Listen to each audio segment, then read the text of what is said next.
With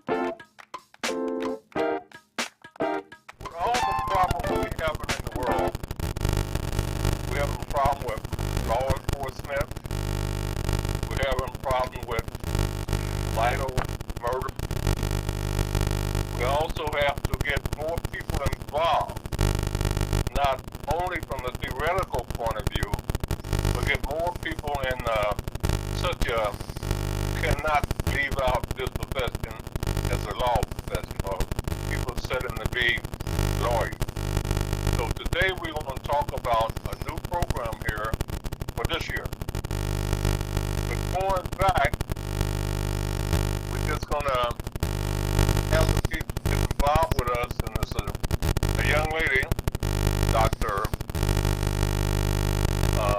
Minnie Adams, by say like the Bloodstone, we go a long way back. She's setting up the program, and like for to identify what the program is, the mission, what they're trying to do, and the different things they got involved in. Also, hopefully we got her assistant now.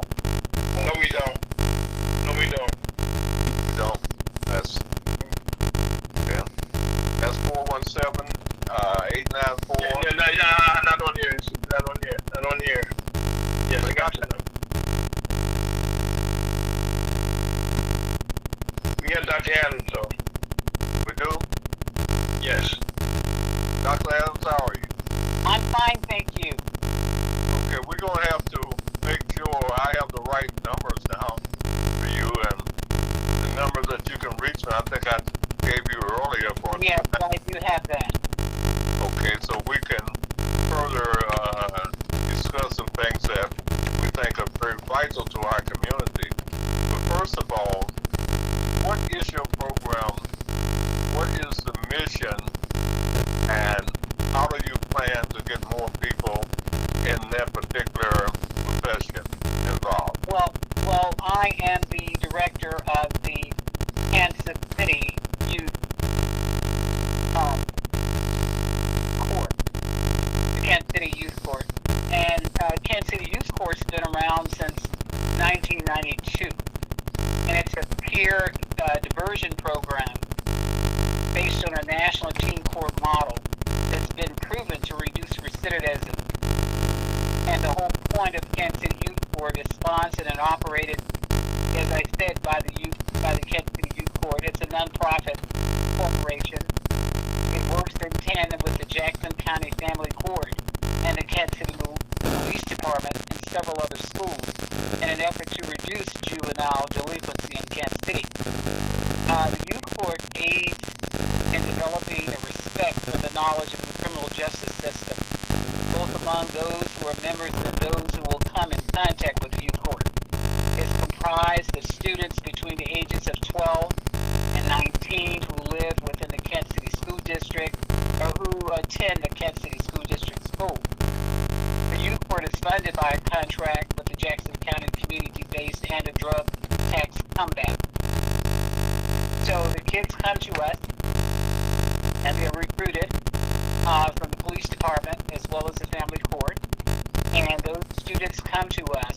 It's a very neat program. I don't know if you know anything about the program, but or heard of the program. But we teach kids how to be attorneys, judges, lawyers. Matter of fact, we just finished a training today. It was last Saturday and this Saturday from 8 to noon.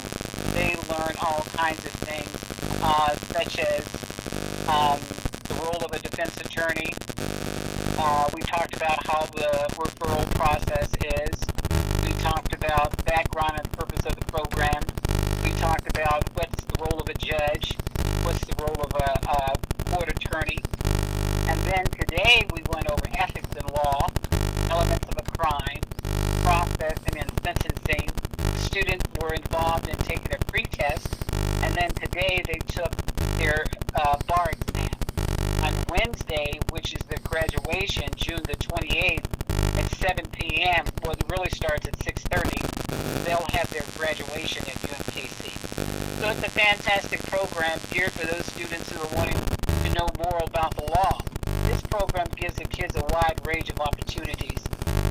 to have their voice, to hear their voice.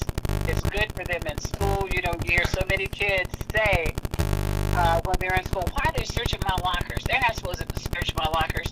Well, the more knowledge we give the kids, the more they can use it at school. They can tell their other kids it's peer-to-peer.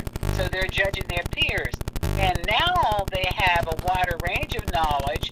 When the kids say, why are they searching my lockers, or why they're searching my backpack? And my kids will say, yes, they can do that. Read the handbook. So it's knowledge. The more knowledge you have, the better you do. That's what our program is all about. Okay, but before that, I'm very familiar with the Jackson County Combat. Well, they get their funding, and then they set up programs to outreach to get other people involved. Now, are you just dealing with the Kansas City, Missouri School District, or is it a citywide program? We're dealing with Kansas City, Missouri School District, Hickman Middle School District, and any other school districts that wish to join us. So it's a metro type deal. Kansas City, yes. Miss Dr. Adams, could you kind of give and we're going to play this back next Saturday, okay? Will you kind of give the people your particular background in this, how you got involved and was selected to head up this program? Well, my background has been in law enforcement. I was with Kansas City, Missouri Police Department for 11 years. 5 of those 11 years I was sergeant over robbery, and then homicide and sex crimes over the weekends. So 11 years with Kansas City, Missouri Police Department. And then I've taken a job, I went over to Johnson County Community College, and I was a dean there over career pathways, which this program is a career pathway initiative. It's one of the career pathways. And now I work for the Grandview School District as a behaviorist, working with students who have behavior issues, behavior problems. So it's kind of really meshes together real well, dealing with those students. Okay, my name is MC Richardson. I'm the moderator and the host of this show, Guess Who's Coming to Kansas City. We have a distinguished gentleman, and we want to touch base with them. Ferguson, St. Louis, and it could be anywhere. That we all have the same problem of the violent crime we have anymore. It doesn't make any difference what your sex is. It could be a child, it could be a teenager, it could be a male, or it could be a female. People don't care anymore. Now, homicide rate, they say, will probably erase the current figure in Jackson County. So we have as a guest Dr. Minnie Adams, distinction person, a person whom I say I've been knowing for years, and hopefully we got her assistant on this show. Have we reached her yet? No, we haven't, MC. Okay, well, on the first place, let me do this, Dr. Adams. We have Mr. Our folks. He's with the Missouri Black Chamber of Commerce. He's also one of the co-hosts of this show. And he's, represent Missouri, St. Louis, where you know the crimes and murders are going out of reach in St. Louis or Missouri, period. So I know he has some questions how we can work together and some good points that they need to get started, if not already in progress in the area that he's in. Thank you for letting me be part of the show. Dr. Adams, first of all, just listening to, what you just laid out there, what the program does. I guess my first question is, do we have something similar to that here in St. Louis? I'm not sure if you do. You probably do a youth court, probably so, but I'm not sure. There's one in Grandview. There's one in Independence. So they're all over. But I'm not sure if St. Louis has one. I'm quite sure. If not, they need to have one. If not, they can. Oh, yes, ma'am. Yes, ma'am. I was about to say that. And I also, here in St. Louis, I also represent about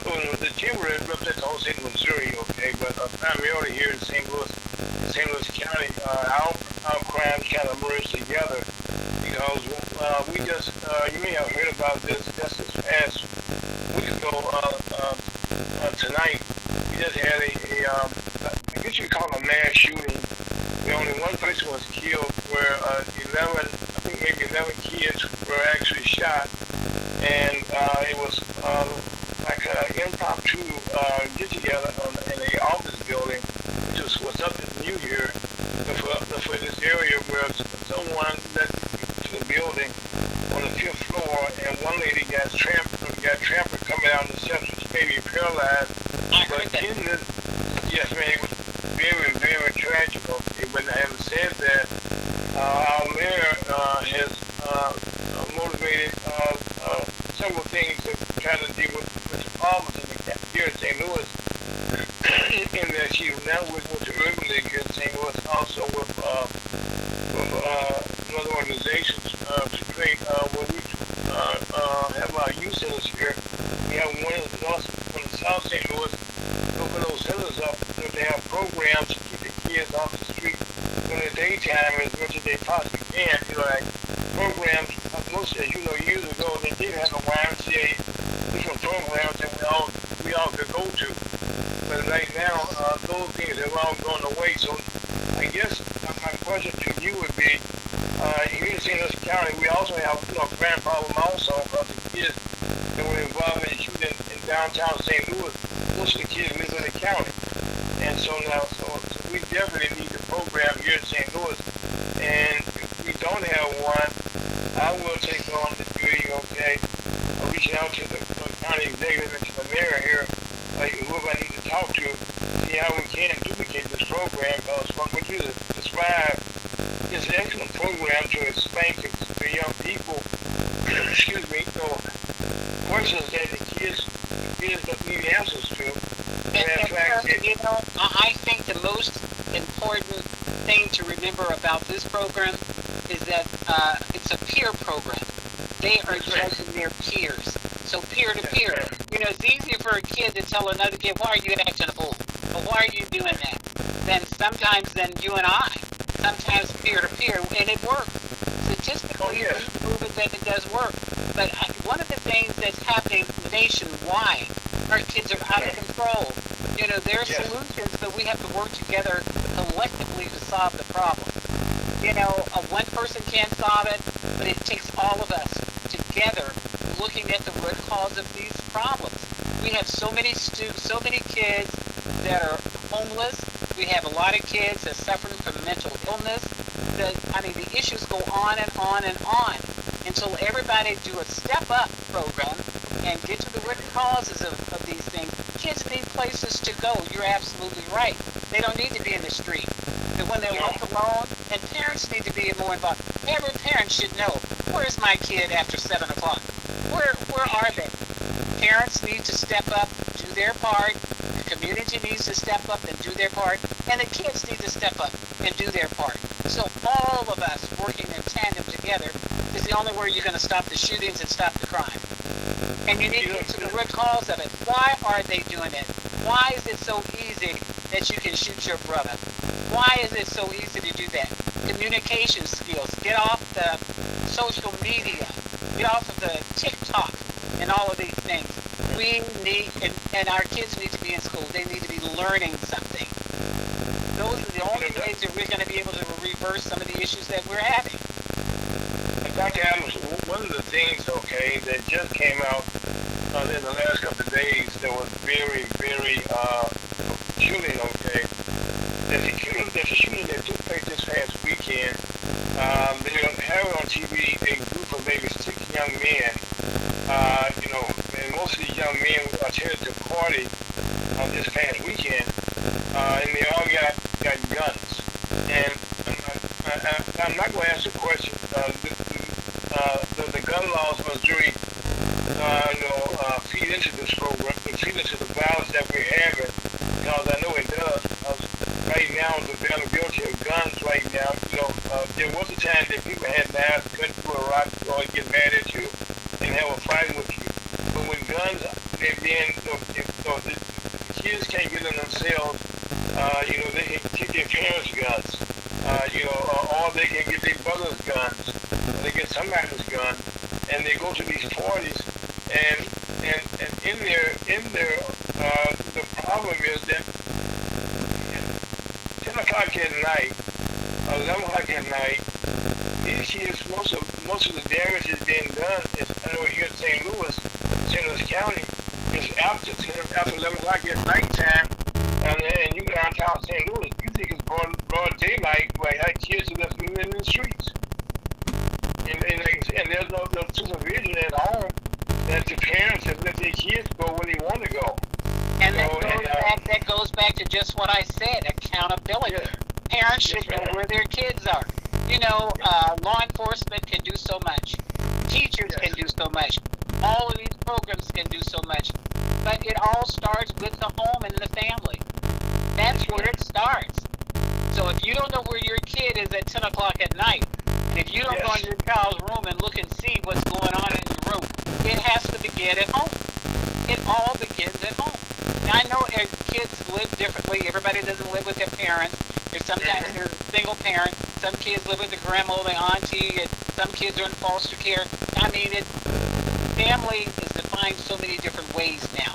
But whoever is responsible for that child, there's a level of accountability for that person who's taking care of that student. There's a level of accountability, and it's not being met. And until we start putting those things in motion and in action, and I've talked to some parents, and they tell me I can't do anything with them. So then if you can't, then what's the next step? Now that's the part that bothers me the most,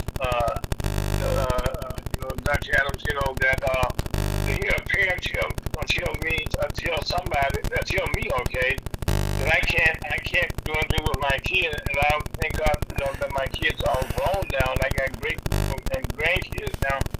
But I never had a problem with my child trying for me to say I could not control my child.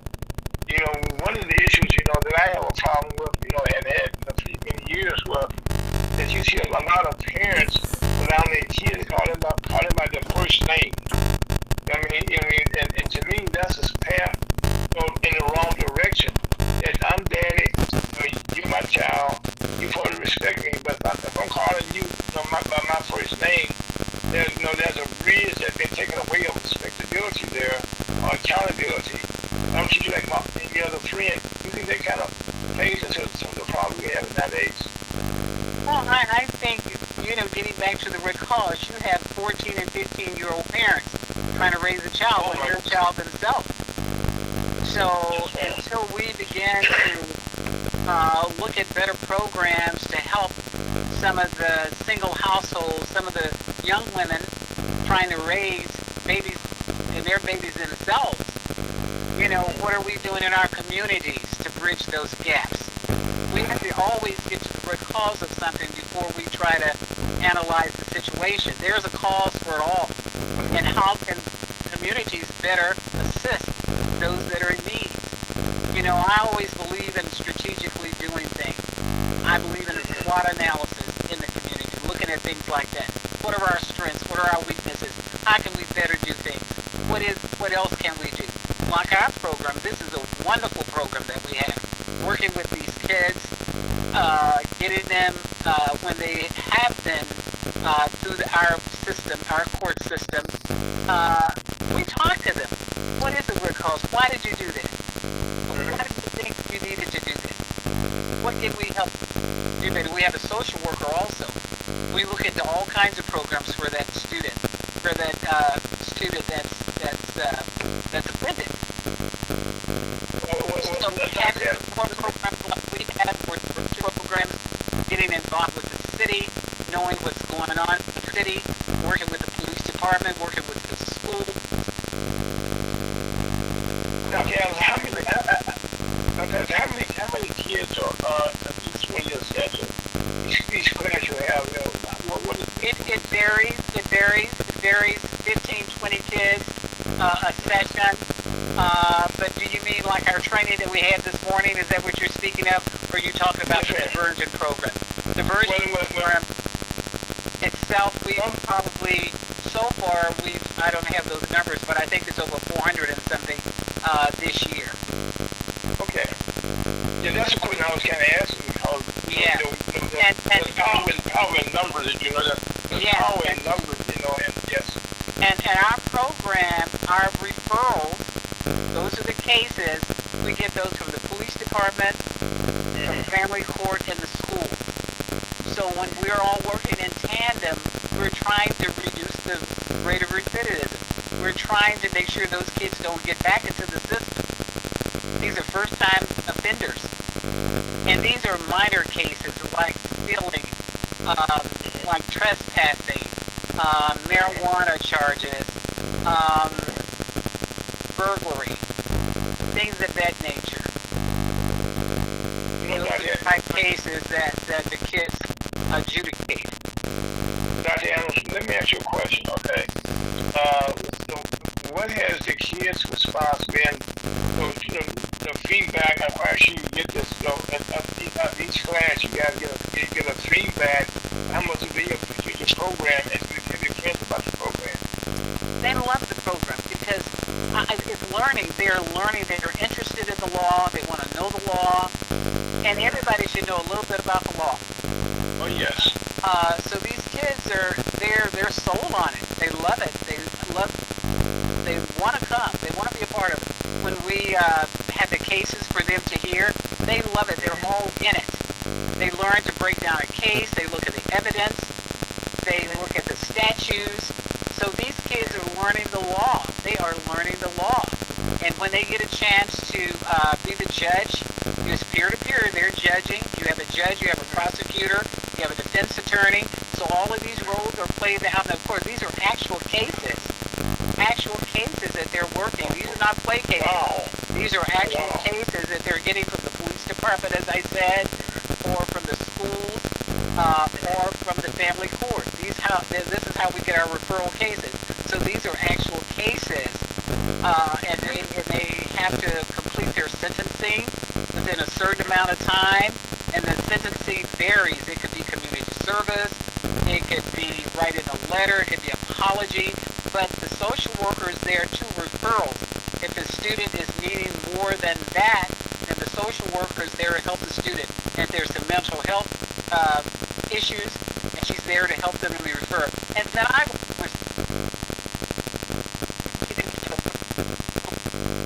You kind of move around a little bit. I'm sorry. Can you hear me? Okay. So we're working on those skills too, so they can learn to be okay, even when others are not okay. They're needing to learn how to be okay with themselves. And just because someone else is dropping off of a building, you don't have to do that. So it's learning self-esteem and how to like yourself and not do what others are doing. So those are the type things that this program allows the kid. And you get to the root cause. Then we get to the root. Why did you do that? There's a reason why you did. Don't tell me you don't know, because you do know. So we're going to figure that out. We're going to work with you. We're going to work. One of the things, okay, that's true about all of us nowadays is that more so than ever before, we have a lot of kids committing suicide now. Yes, we do. And normally, okay, it's because of peer pressure. And also it's because of social media in most cases. That sometimes, kids where it's a natural thing to compare each other. That's just how life is. Train people just always gonna do that. But it's how do you deal with that? And I think in some cases you just mentioned early on that when it's kids raising kids, all you baby raising babies, they're in a big problem right there. Because in most cases, when these young girls, especially young girls, when they get pregnant, sometimes they do like have a support group, but most of them get kicked out the house. Well, I get kicked out the house, okay, so they got, in some cases, if they have a child or raise a child on their own, they still then trying to figure out how they can take care of their child and have babysitter services, which is normally it was in the old days. They said this is for TV. Now they give them a tablet of some sort and just say go for yourself. You know, which is one of the worst things you can possibly do, because that's when they go right there. Because there was a time that the parents would teach the kids about how to make a baby. Well, nowadays kids can teach them parents now more so than how to make a baby, but that's blah blah blah. I mean, stuff that even like now with having Google and stuff, everything has its advantages. But now social media is taking consuming the parents, and also consuming the kids. And people they're not watching that, and they should be. I agree. I think right now, what I see kids are needing is relationship building. They need to be able to have someone that they trust, that they can talk to without being ridiculed.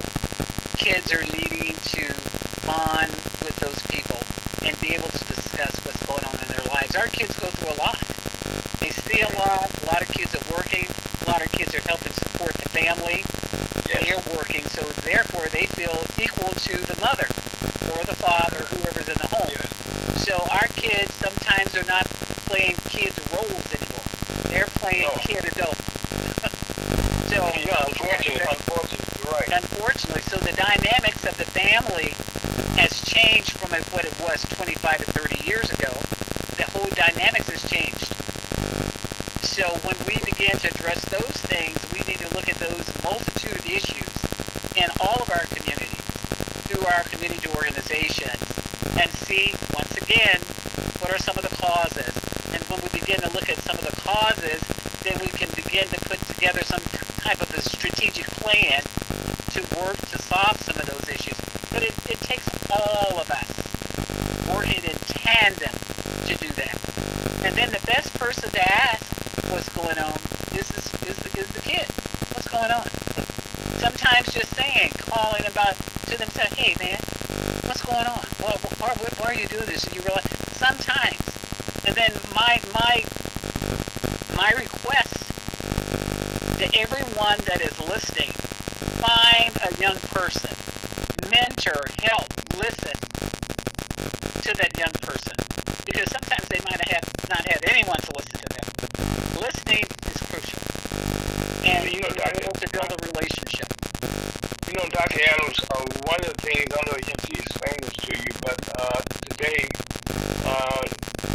this program is being heard live on Facebook, YouTube, and Twitch. And also it can be found on Spotify and anywhere you get a podcast. And I'm saying that to say that you can use this again, okay, to your students and to their parents, as a question that we asked today. I remember when my kids, girls, I had 3 girls, especially my older girls. One of the things that they would bring their kids and their friends to me, because they know I always listen to them. That's one thing that a child appreciates the most, is a parent taking the time to listen to me and let them talk to you, and not you talking to them all the time. So let them know that you can have a conversation. Now, saying you didn't do this. Matter of fact, I used to take my daughters, my oldest daughter especially, we would go to lunch, go to dinner sometime after school. And we go to restaurants, and I sit there and like treat like a regular person, like an adult. You order, the menu, and then we just would talk about what's going on in the world. Yes. I agree. We need parents to parents. Parents don't sit around with their kids and get high. You don't get high with your kids. You don't give your kids smoking marijuana and you're smoking it. You're drinking with your kids. That's not being a parent. And then you want your kid to respect you. There's not going to be any, because he feels that he's equal. So we need to get back to parenting. And for the listeners today, if you know parents that are struggling, churches, pastors, lift your hand to the people that are needing it in your community. Get out of your churches, get into some of these community meetings, find out what's going on, where the need is. You have single women, even some men raising children. They need you. Yes.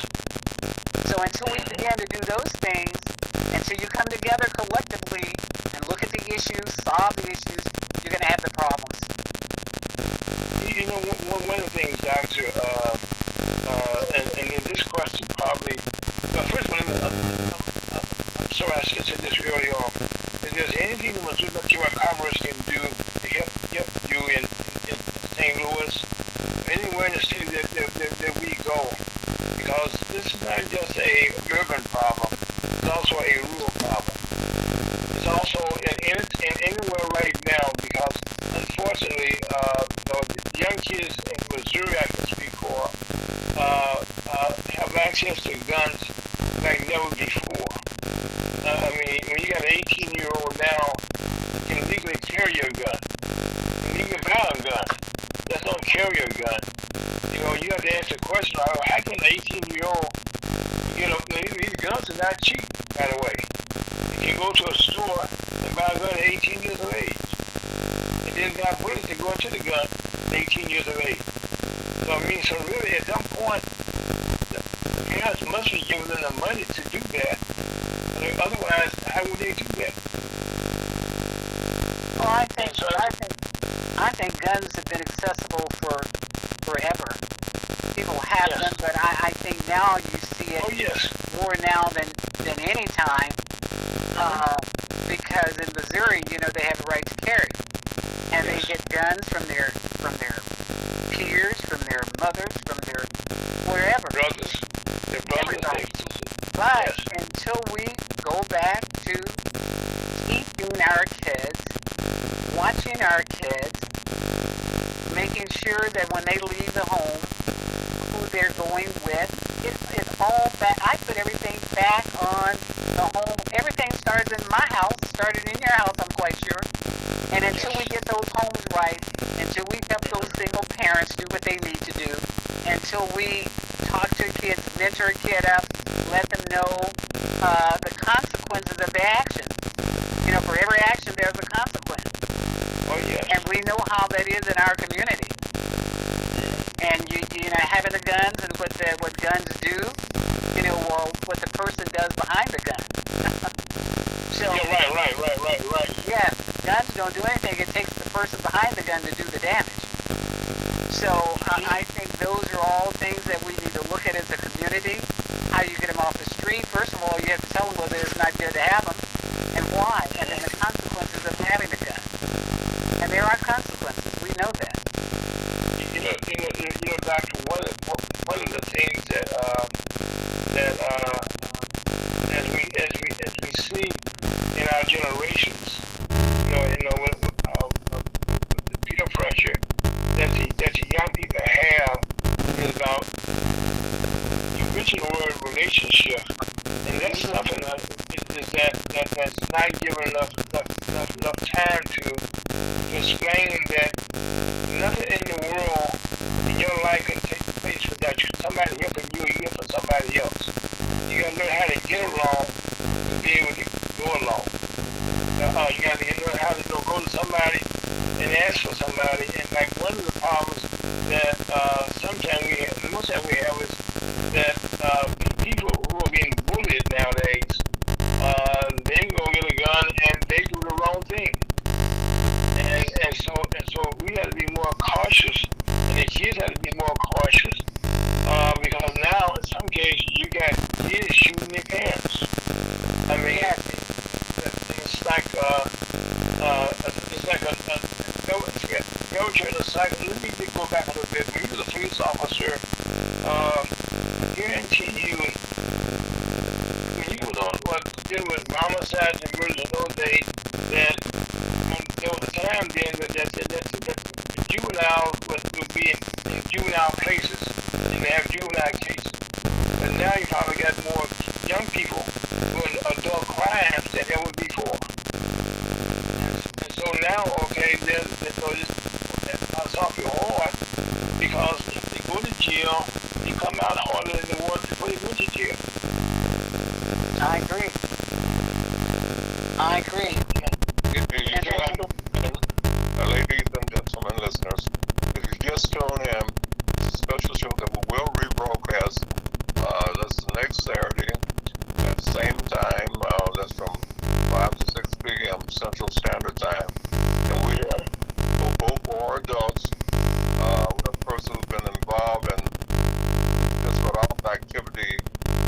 Ferguson and St. Louis. Then we have a young lady that is a mother of 4 children, and she has all type of experience. And what we want to do, and I'm glad they brought out that education didn't start in the schools. It starts at home. That's where a lot of people are happy school start, because they figure the school will raise their kids. And this is an untruth.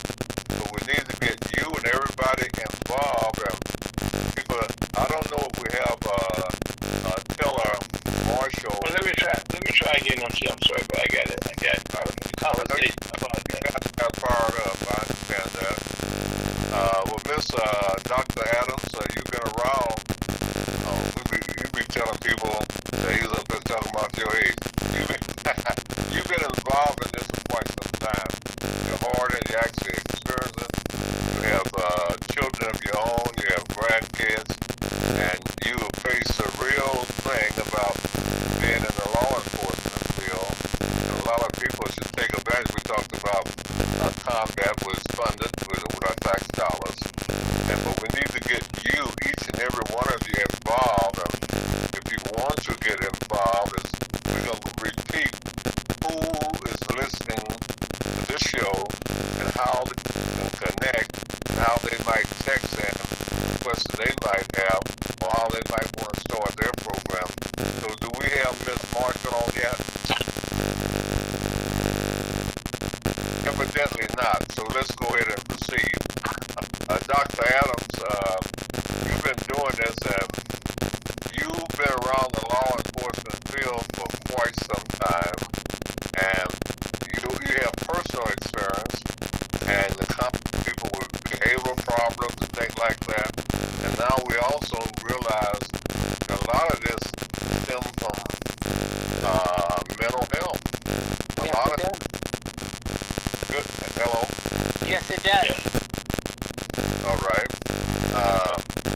No, Miss Marshall. Marshall on yet? No, Miss Marshall's out here. Okay. We can proceed. The show must go on. Go ahead, Dr. Adams. Well, one of the things I want to mention that we had discussed, we talked about places that children should go, and you mentioned that when they are in the system, that they come back and they're twice worse than what they were when they came out and when they went in, because we know the indoctrination that goes on in those places. But one of the things that I think would be a good idea, depending on your city, are boot camps. Boot camps give the kids a different perspective. They're learning a skill. They're in an area that's confined, even though it is confined.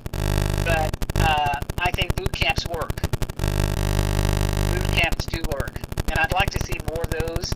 I don't know too many of them around in Kansas City area. I don't think there's any. But I think boot camps are a good concept. Anything in St. Louis, I don't know. No. Matter of fact, Dr. Taylor, one of the groups, okay, here in St. Louis, we have a lot of churches like you do in Kansas City. Have you been able to do any, give any seminars, like any lectures, like pastors involved? They can kind of know what their congregations, how they try and get them involved with this. I know a lot of, we talk about church kids, and sometimes church kids can be some very good kids. And they gotta be one of the people. If I was doing recruiting up here, I would look at some pastors and see how they can, help recruit for your programs also. So you try that so far and get young people. That's a great idea. Yes, that's a great idea. Because I think one of the things like now, the more people know about who you are, what you are doing, and I think, create the time just to create the things, the different things. So I think the standard way of recruiting, going about trying to reach out to our young people, we got to try some different things of doing that. And that's why I made the idea to you that you can use this program, that you can make copies of this program just by sending it to all your students, so that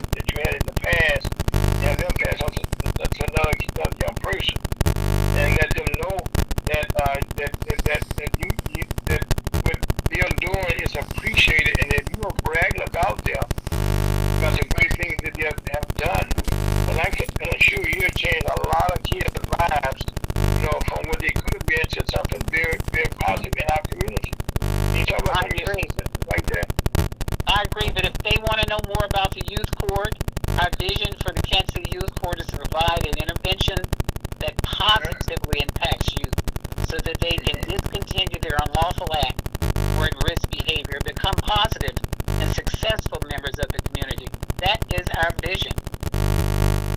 But one of the things I want to say, and I want to give the address, we operate out of UMKC School of Law, which is at 5252nd and Oak Street, and we're on the ground floor. The phone number is 816-235-1663. I'll repeat that, 816-235-1663. I believe that's our office number. And they can call, and if someone's not there, we'll happily return your call. If you're interested in wanting to be a part of the Kansas City Youth Court, we'd love to have you. Students from 12 to 17 years old are invited, 12 to 19 years old are invited to come and be a part of our youth court. Dr. Adams, right now, a lot of cities, well, let me St. Louis, we have a lot of different boys and girls clubs, and they have summer camps. Okay, have you tried we reach out to those summer camps? You know, the coordinators, make them aware of what you're doing, and possibly kind of incorporate one of your some of your classes, will take place, during summer camp. We are in the process of annual recruitment, which is a legal training. We are in the process of doing that. Not only do we go to the schools, but organizations. Wherever there are kids, we go. Okay. And I think those are excellent ideas that you're throwing out. I agree. Well, again, I think right now, okay, it's all hands on deck. Okay, and I say that because right now, our young people need to hear that there are positive things to do, and there are people who are willing to help them. Absolutely. And I think one thing about our kids, we can all agree that once we show them the right way to go, I think the Bible teaches us that they will do the right thing, and will tell their peers, I don't know about doing that right there. I wouldn't do that, okay? But once you yes, that's what the peers. Yes, another kid can tell another kid something probably that they would listen to over you and I saying. The kids tell you. That's what this program is all about, peer to peer.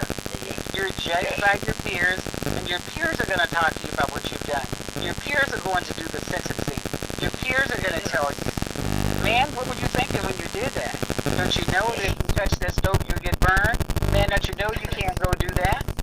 So when you hear it from your peers, we think that strategy is better probably 75 to 80% of the time than sometimes you telling them or I'm telling them. I know that we got two distinguished people hosts on there talking about the youth crime, and not only singling out Kansas City, but Raytown, Hickman Mill, etc. And we also, the thing has entered to most people that act like they just now realizing mental health. A lot of people don't know. A lot of this starts at home, and a lot of kids might do something when they're 3 or 4. They say they're just a kid. They didn't understand. That's and then, if we could get more people involved, it's just like if the people listen to this program, they could contact. I'm quite sure Dr. Adams will give that out again. We need some. I don't know if they have it set up yet, but I'm pretty sure they have some ad hoc committee where the people can work with their peers because they can exchange, and they're more honest to one another than they are talking to professors, teachers, or parents. I think we have to build a relationship with a person in order for them to open up and then be able to tell you those things. But it's surely possible because kids do it with me every day. But it's building relationships is a thing about trust.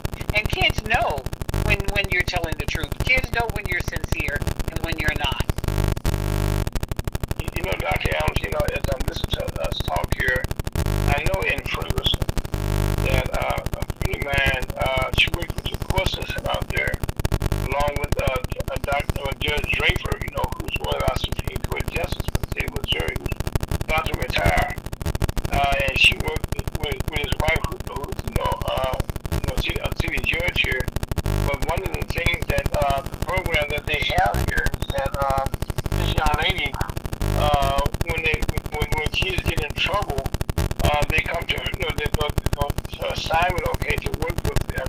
And I'm quite sure I'm gonna pass this on to her and your number also, if you don't mind. Yes. To see, if you guys can talk and once you can, it's like a seed. Once we can plant this seed someplace here, and I also know that Judge Peterson is always, with St. Louis programs over here all the time. And I would be surprised if we didn't have a program similar to this in St. Louis, okay? But if we do, I think we need to kind of publicize it more now, especially now. We definitely need help here in St. Louis, to get to our peers and let them know that that this is something that can work. Because again, like we said over and over again, kids help kids. Because kids gonna tell other kids what you did. I mean, they gonna, good or bad, okay, they gonna, the kids don't mind snitching you out, okay? This is a problem we have problem with adults telling the truth. And it's not snitching, okay? It's called constructive criticism, constructive help for somebody. I think we need to do away with the word snitching because we're something to replace that. I agree. I mean, just a connotation of, that just doesn't come across, okay? If you need help, I know here in St. Louis, I'm quite sure in Kansas City, we have a program called, when you call in a crime, okay, there's a reward, for information you need to apply. Yes, we have that as well. Yes, and it's not snitching, okay? Those programs work, okay? All they doing there is trying to help the community. I call it community policing myself. I agree. You use the eyes in the community as a policeman. One of the worst things I've seen that took place years ago, and all became because of renovation, technology, that there was a time that policemen rode around and they had the windows down in their cars, and they could hear what was going on. Now, in the car you see right now, the windows are up. It's hot in St. Louis, right? I said that right now. But I think that in the days when the policemen didn't have air conditioning and they could hear what's going on as you drove through the community, that made a lot of difference, okay? In terms of them being able to hear something, and just be. I think one of the things that to me makes a lot of difference is being on the spot. When you're not supposed to be on the spot. Spontaneity is always something that works, okay? When somebody says, "Hey, what you doing over there?" Why are you doing that? And you be surprised how effective that would be when a person normally, if they do something wrong, they're gonna run, which is just a kind of guilt in most cases. But or they're scared in most cases. And that's another thing, okay? We gotta teach our kids. I know we got a program here in St. Louis, and Ferguson with police officers go out and play basketball with the young people, and stuff like that, and do things, and I think the program you got in Kansas City, the fishing derby that Candy and Wayne Hubbard does, around the country, we had here in St. Louis, we had the derby. We got one coming up sometime soon. But this derby where the kids can sit around the lake and get a chance to talk to each other, and they got a common thing to talk about fishing. And as long as you can kind of create something, okay, where they can just get together, and just have a conversation. And fishing is a peaceful thing to do. That you sit there, you talk to each other. And I don't think nowadays we have enough events create a situation where kids can just talk or be there to talk to each other. Communication, that's key. Yeah. And that's the thing. Let me add this. We mentioned about the fishing derby as Candy Price and Wayne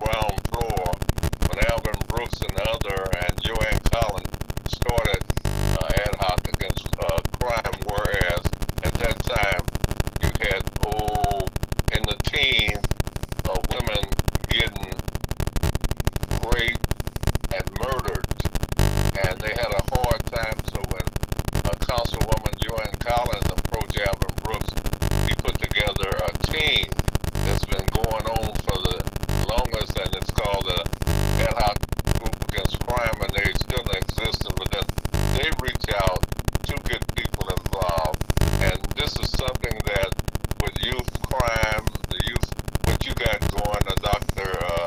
Minnie Adams, and then hopefully your person who listened to this show that we wanted to be on there, because I'm quite sure they had a lot of questions that maybe we overlooked or didn't tell the people about, but this is open for us to get involved, and we're going to repeat this show, and we're going to have an hour to go over how this is being reached, and how is it being reached, and how many people are you reaching out for as it relates to communication, Mr. R, folks?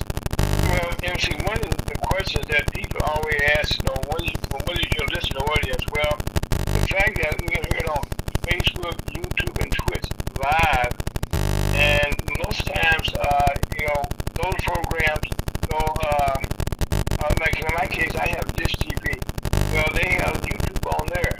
So and our programs are being passed on to other people more than one time. And so our numbers continue to grow because you get heard around the world. This is internet radio you want. Anywhere there's internet TV or radio, that's what I'm going to do with Dr. Adams after this conversation with us. I'm covering this program where she gets other kids and other peers, either some of our mentors that she has in our program, so they can pass it on to other people. And so MC, our numbers continue to grow every week. Like last week we did a program, my radio program, we did a fundraising program for Dr. Bishop Wooten here in St. Louis, who's the second bishop in the country of Church of Christ. And what they did, they called all their church members around the world, to listen to the program. Well, they ain't trying to pass on other people. Like they'll show you, see, they're passed on to person to person to person. They pass on some good news. That's how, that's how it grows. Before we close, may I just reiterate what the program is about? Because we've talked about a lot today. Oh my God, yes we have. So the purpose of the intervention program is to prevent young juveniles from continuing to engage in unlawful behavior. The Kansas City Youth Court uses a restorative justice model that allows young offenders to accept responsibility. That's what the restorative justice model is about. Dr. Allen, you mentioned restorative justice. What is restorative justice? Restorative justice is a model that we use to restore the person back to whole.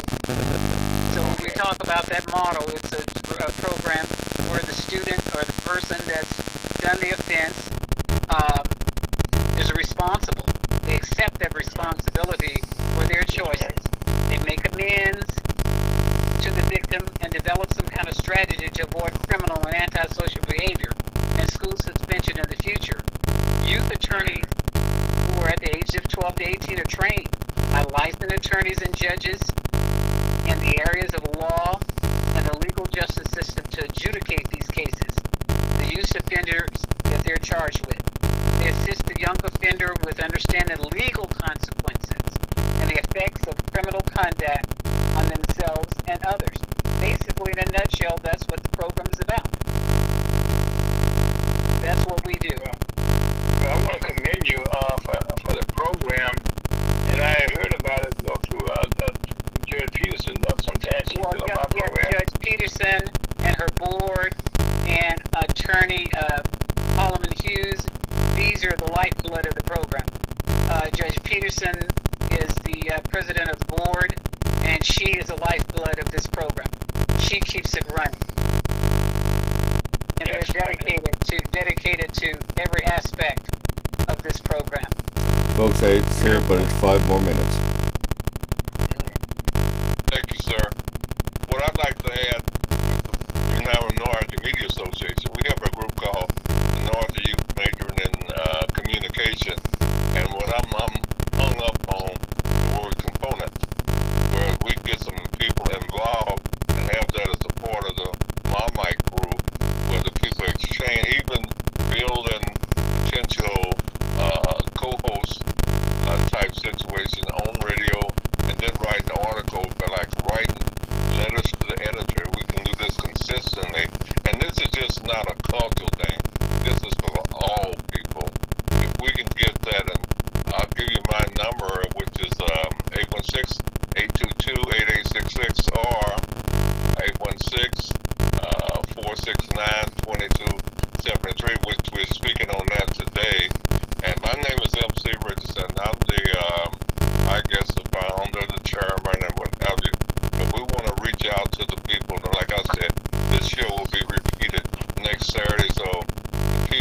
Thank you, Brother Ira.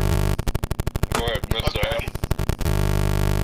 I was just I'm sorry? thanking Brother Ira for the nice words. Thank you. Thank you. Scott, you do a lot. Okay, on serious. Okay, you take this time for my show 3 hours or 2 hours on Saturday afternoons, and the time you put in between. Okay, making sure that all the equipment works on time where it's supposed to be, and then distribute it to all around the world. That's a lot of stuff to take place.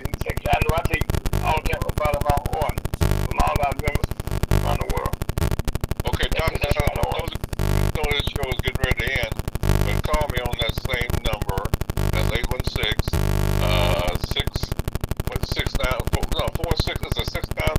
694 2273, so we can further talk and set up some things that will make it into reality. Thank you very much. Thank you. Bye. Well, you listen. Go ahead, Dr. Adams. Let's have the last word. Go ahead. Oh, I just hope everyone enjoyed what we said. I think it's great information, and please join us at the Kansas City Youth Court. Well, you listen to yesterday's company, Kansas City host, Mr. M.C. Richardson, the founder and CEO of the United Minority Media Association, who is celebrating 50 years, which is the oldest black media association in that country.